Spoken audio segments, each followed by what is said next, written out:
നാളെ ദുഃഖവെള്ളിയായി നമ്മൾ ആചരിക്കുകയാണ്. പ്രാർത്ഥനയുടെ ദിനമാണ് നാളെ.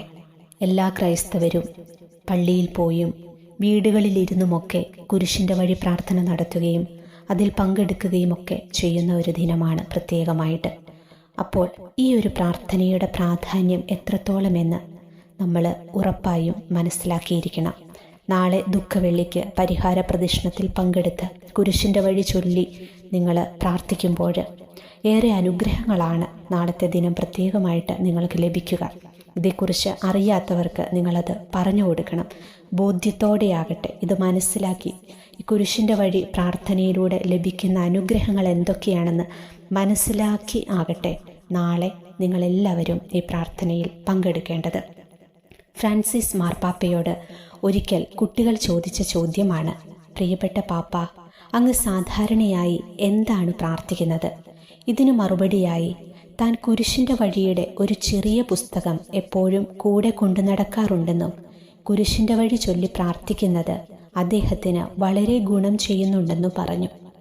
തിരുസഭ വിലമതിക്കുന്ന പ്രധാനപ്പെട്ട ഒരു ഭക്തമുറയാണ് കുരിശിൻ്റെ വഴി. വിശുദ്ധരെല്ലാം തന്നെ കുരിശിൻ്റെ വഴിക്ക് വലിയ പ്രാധാന്യം കൊടുത്തിരുന്നു. വിശുദ്ധ ജോൺ പോൾ രണ്ടാമൻ മാർപ്പാപ്പ തൻ്റെ പ്രതിസന്ധികളിൽ കുരിശിൻ്റെ വഴി നടത്തിയിരുന്നതായും അത് ഫലദായകമായി അനുഭവപ്പെട്ടതായും പറഞ്ഞിട്ടുണ്ട്. മരണശയ്യയിൽ കിടന്നിരുന്നപ്പോഴും മറ്റുള്ളവരുടെ സഹായത്തോടെ അദ്ദേഹം കുരിശിൻ്റെ വഴി നടത്തിയിരുന്നു. കുരിശിൻ്റെ വഴി ഭക്തിപൂർവ്വം നടത്തുന്നവർക്ക് ലഭിക്കാവുന്ന അനുഗ്രഹങ്ങളെക്കുറിച്ച് സ്പെയിൻകാരനായ ബ്രദർ സ്റ്റാനിസ്ലാവോസിന് ഈശോ നൽകിയ വാഗ്ദാനങ്ങൾ ഇവയാണ്. 1. കുരിശിൻ്റെ വഴി നടത്തിക്കൊണ്ട് വിശ്വാസപൂർവം യാചിക്കുന്ന ഏതൊരനുഗ്രഹവും ഞാൻ നിങ്ങൾക്ക് നൽകും. 2. കൂടെ കൂടെ കുരിശിൻ്റെ വഴി നടത്തുന്നവർക്ക് നിത്യരക്ഷ നൽകും. 3. ഞാൻ എപ്പോഴും അവരുടെ കൂടെയുണ്ടായിരിക്കുകയും മരണസമയത്ത് പ്രത്യേകമായി സഹായിക്കുകയും ചെയ്യും. 4. ഒരു വ്യക്തിയുടെ പാപം എത്ര അധികമായിരുന്നാലും കുരിശിൻ്റെ വഴി ചൊല്ലി പ്രാർത്ഥിക്കുന്നതിലൂടെ അവർക്ക് കരുണ ലഭിക്കും.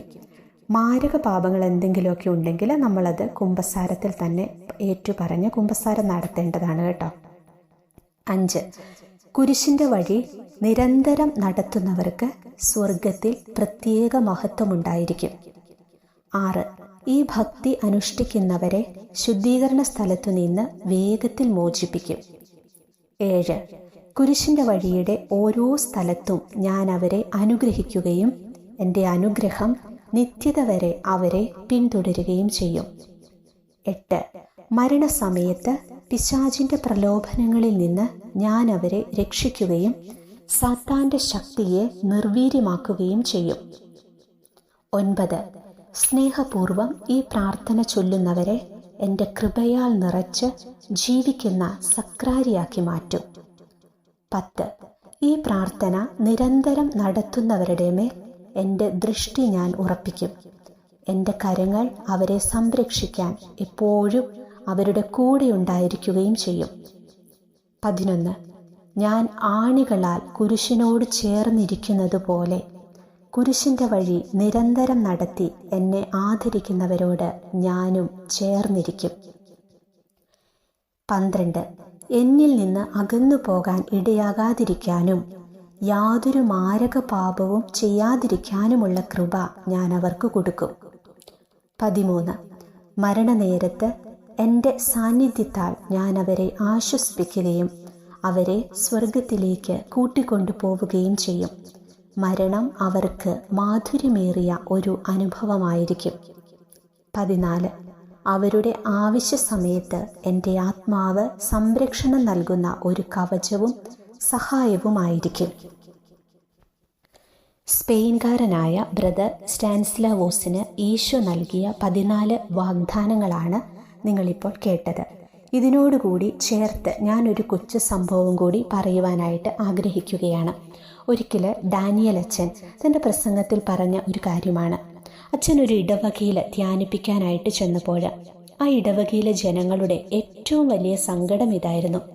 അവിടെയുള്ള യുവാക്കളുടെ ഒന്നും വിവാഹം നടക്കുന്നില്ല എന്നത് വലിയ തടസ്സങ്ങളായിരുന്നു ഈ ഒരു മേഖലയിൽ. അച്ഛൻ ആ ദേശത്തിനു വേണ്ടി പ്രത്യേകമായി പ്രാർത്ഥിച്ചപ്പോൾ പരിശുദ്ധാത്മാവ് അച്ഛന് വെളിപ്പെടുത്തി കൊടുത്തു, ആ ജനത്തോട് പറയുക 3 മാസത്തേക്ക് കുരിശിൻ്റെ വഴി ചൊല്ലി പ്രാർത്ഥിക്കാൻ. അവർ അതുപോലെ അനുസരിച്ചു. ആ ഇടവക ജനം മുഴുവനും ഒന്നു ചേർന്ന് 3 മാസത്തേക്ക് മുടങ്ങാതെ കുരിശിൻ്റെ വഴി ചൊല്ലി പ്രാർത്ഥിക്കാനായിട്ട് തുടങ്ങി. പിന്നീട് അടുത്ത വർഷം അച്ഛൻ അവിടെ ചെല്ലുമ്പോൾ അറിയാൻ സാധിച്ചത് ആ ഇടവകയിലെ വിവാഹപ്രായമെത്തിയ എല്ലാ യുവാക്കളുടെയും വിവാഹം കഴിഞ്ഞിരുന്നു എന്നായിരുന്നു. ഈ ഒരു ചെറിയ പ്രാർത്ഥനയിലൂടെ ആ ദേശത്തെ യുവാക്കളുടെ ഇടയിലുണ്ടായിരുന്ന വിവാഹ ജീവിതത്തിൽ അവർ നേരിട്ടിരുന്ന തടസ്സങ്ങൾ ഈശോ വിവാഹം നടക്കാതെ ബുദ്ധിമുട്ടിയിരുന്ന ആ മേഖലയിലുള്ള എല്ലാ തടസ്സങ്ങളും ഈശോ എടുത്തു മാറ്റി എന്നുള്ളതാണ്. ഈ പ്രസംഗം കേട്ട എൻ്റെ ഒരു സുഹൃത്ത് അവളുടെ സഹോദരന് വേണ്ടി ഇതുപോലെ 3 മാസത്തേക്ക് കുരിശിൻ്റെ വഴി പ്രാർത്ഥന ചൊല്ലി പ്രാർത്ഥിക്കാൻ തുടങ്ങി. ആ സഹോദരന് 34 വയസ്സായിട്ടും വിവാഹം നടക്കുന്നില്ലായിരുന്നു.